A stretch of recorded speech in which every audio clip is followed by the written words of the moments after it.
ഓം ശ്രീ ഗുരുഭ്യോ നമ. ജീവിതത്തിൻ്റെ പകുതി ഭാഗവും അമ്മയ്ക്കൊപ്പം കഴിഞ്ഞ കൃഷ്ണാമൃത പ്രാണസ്വാമിനി ഒരിക്കൽ പറഞ്ഞു, എൻ്റെ ജീവിതത്തിലെ പകുതിയോളം സമയം അമ്മയ്ക്കൊപ്പമായിരുന്നു. ഇപ്പോഴും അമ്മയ്ക്കൊപ്പം തന്നെ. പക്ഷേ അമ്മ ആരാണെന്ന് നിങ്ങൾ എന്നോട് ചോദിച്ചാൽ എനിക്കിപ്പോഴും അറിയില്ല എന്നാണ് ഉത്തരം. അമ്മയെ നിർവചിക്കാൻ കഴിയില്ല എന്ന് എനിക്ക് മനസ്സിലായിട്ടുണ്ട്. തൊട്ടടുത്താണെങ്കിലും അമ്മ അപ്രാപ്യയാണ്. അമ്മയെ മനസ്സിലാക്കി എന്ന് ഞാൻ തിരിച്ചറിയുന്ന ആ നിമിഷം തന്നെ അമ്മയെക്കുറിച്ച് അറിഞ്ഞതെല്ലാം തെറ്റാണെന്ന് അമ്മ ഉടൻ തന്നെ എനിക്ക് തെളിയിച്ചു തരുന്നു. അമ്മയെ മൂടിയിരിക്കുന്ന ഓരോ ആവരണവും മാറ്റാൻ ശ്രമിക്കുമ്പോൾ അനേകം ആവരണങ്ങൾ അമ്മയെ പൊതിഞ്ഞിരിക്കുന്നതായി ഞാൻ തിരിച്ചറിയുന്നു. നമഃശിവായ.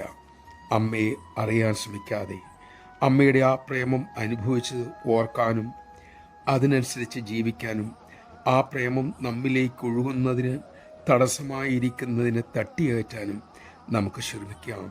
അതിനുള്ള ശക്തിയായി കരുണാമയിയായ അമ്മയോട് തന്നെ നമുക്ക് പ്രാർത്ഥിക്കാം.